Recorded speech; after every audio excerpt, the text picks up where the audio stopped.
आप सभी भक्तों को राधे राधे, जय श्री कृष्णा। रोजाना ऐसी और भी श्रीमद् भगवत गीता की वीडियोस देखने के लिए सब्सक्राइब करें हमारे चैनल श्री गौरी गिरधर को।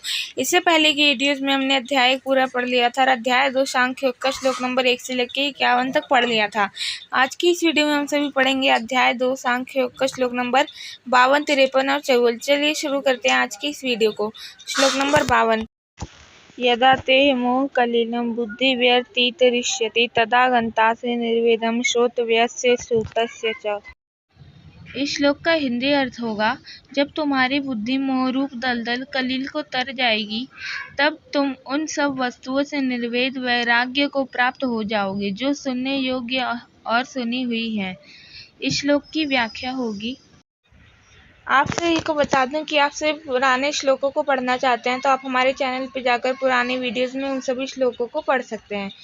चलिए पढ़ते हैं आगे। मोह निवृत्ति होने पर वैराग्य प्राप्ति का आश्वासन यहाँ अर्जुन को दिया गया है। श्रोतव्य शब्द से तात्पर्य उन सभी विषयों उपभोगों से है जिनका प्रत्यक्ष अनुभव नहीं किया गया है, तथा श्रुत शब्द से सभी ज्ञान अनुभव सूचित किए गए हैं। यह स्वाभाविक है कि बुद्धि के शुद्ध होने पर उपभोग में कोई राग नहीं रह जाता। स्वरूप से दिव्य होते हुए भी चैतन्य अथवा मोह आवरण में फंसी हुई प्रतीत होती है। इस मोह का कारण है एक अनिर्वचनीय शक्ति माया। अव्यक्त विद्युत के समान माया भी प्रत्यक्ष दृष्टिगोचर नहीं होती, परंतु विभिन्न रूपों में उसकी अभिव्यक्ति से उसका अस्तित्व सिद्ध होता है। सभी जीवों की संरचना में माया के कार्य के निरीक्षण एवं अध्ययन से वेदांत के आचार्यों ने यह पाया कि मनुष्य के व्यक्तित्व के 2 स्तरों पर माया की अभिव्यक्ति 2 प्रकार से होती है। बुद्धि पर आत्मस्वरूप के अज्ञान के रूप में पड़े इस आवरण को वेदांत में माया की आवरण शक्ति कहा गया है। बुद्धि पर पड़े इस अज्ञान आवरण के कारण मन अनात्म जगत की कल्पना करता है और उस जगत के विषय में उसकी 2 धारणाएं दृढ़ होती है कि यह सत्य है और यह अनात्म ही में हूँ। मन के स्तर पर कार्य करने वाली माया की यह शक्ति विक्षेप शक्ति कहलाती है। इस श्लोक में कहा गया है कि कर्मयोग की भावना से कर्म करते रहने पर बुद्धि की शुद्धि होती है और तब उसके लिए संभव होता है कि आवरण को हटाकर आत्मस्वरूप का साक्षात कर सके। इस प्रकार मोह निवृत्ति का परिणाम है विषयोपभोग से वैराग्य, परंतु आत्मज्ञान होने पर मनुष्य विषयों से ही सुख पाने की आशा में दिन रात परिश्रम करता रहता है। शीत ऋतु में बादलों में सूर्य के आच्छादित होने पर मनुष्य अग्नि जलाकर उसके समीप बैठता है, किंतु धीरे धीरे बादल के हट जाने पर सूर्य की उष्णता को अनुभव कर वह अग्नि के पास से उठकर सूर्य का आनंद लेने लगता है। वैसे ही अनंत स्वरूप के अज्ञान के कारण विषयों को पाने के लिए चल रही मनुष्य की भागदौड़ समाप्त हो जाती है। जब वह स्वस्वरूप को पहचान लेता है। यहाँ संपूर्ण जगत का निर्देश श्रुत और श्रोतव्य इन 2 शब्दों से किया गया है। इसमें सभी इंद्रियों द्वारा ज्ञात होने वाले विषय समाविष्ट होते हैं। कर्मयोगी की बुद्धि तो पूर्वानुभूत विषयों सुखों का स्मरण करती है और न ही भविष्य में होने वाले अनुभवों की आशा।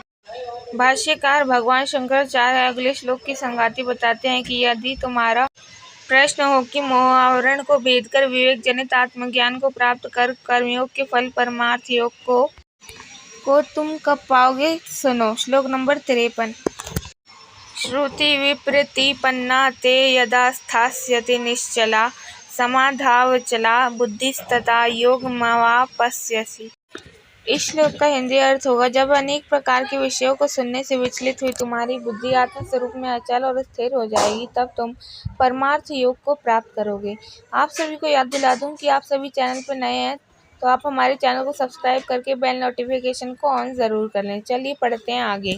इस श्लोक की व्याख्या होगी, जब 5 ज्ञान इंद्रियों के द्वारा विषयों को ग्रहण करने पर जिसकी बुद्धि अविचलित रहती है तब उसे योग में स्थित समझा जाता है। सामान्यतः इंद्रियों के विषय ग्रहण के कारण मन में अनेक विक्षेप उठते हैं। योगस्थ पुरुष का मन इन सब में निश्चल रहता है। उसके विषय में आगे स्थित प्रज्ञ के लक्षण और अधिक विस्तार से बताते हैं। अनेक व्याख्याकार इसका अर्थ इस प्रकार करते हैं कि विभिन्न दार्शनिकों के परस्पर विरोधी प्रतीत होने वाले सिद्धांतों को सुनकर जिसकी बुद्धि विचलित नहीं होती वह योग में स्थित हुआ समझा जाता है।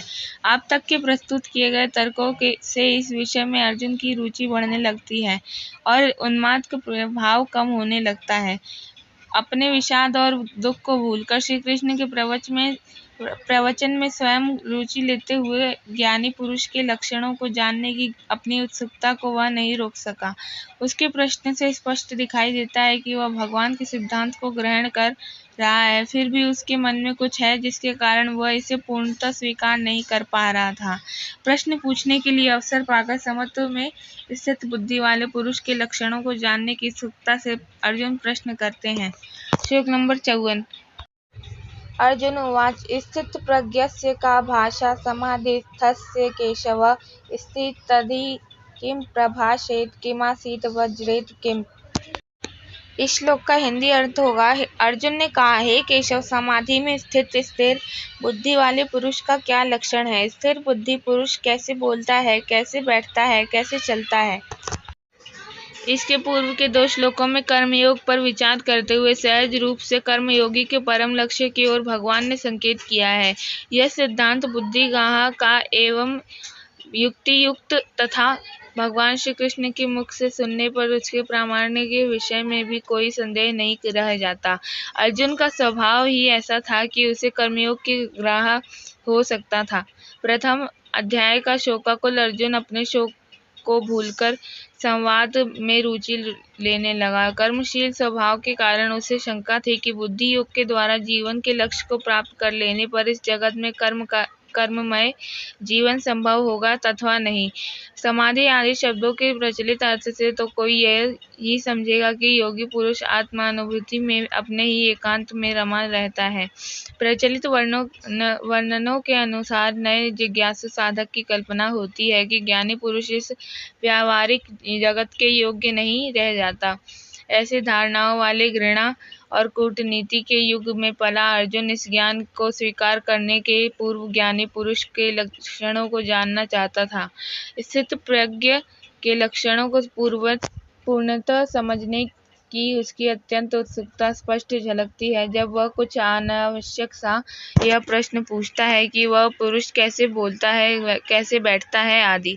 उन्माद की अवस्था से बाहर आए अर्जुन का ऐसा प्रश्न उचित ही है। श्लोक को पहली पंक्ति में स्थित प्रज्ञ के आंतरिक स्वभाव के विषय में प्रश्न है तो दूसरी पंक्ति में वह जगत में उसके व्यवहार को जानने की जिज्ञासा है। इसके प्रकरण में स्थित प्रज्ञ का अर्थ है कि वह पुरुष जिसे आत्मा का परोक्ष अनुभव हुआ हो। अब भगवान ज्ञानी पुरुष के उन लक्षणों का वर्णन करते हैं जो उसके लिए स्वाभाविक है और एक साधक के लिए साधन रूप है। आप सभी भक्तों को राधे राधे। वीडियो अच्छी लगे तो चैनल को लाइक, शेयर, सब्सक्राइब जरूर करें।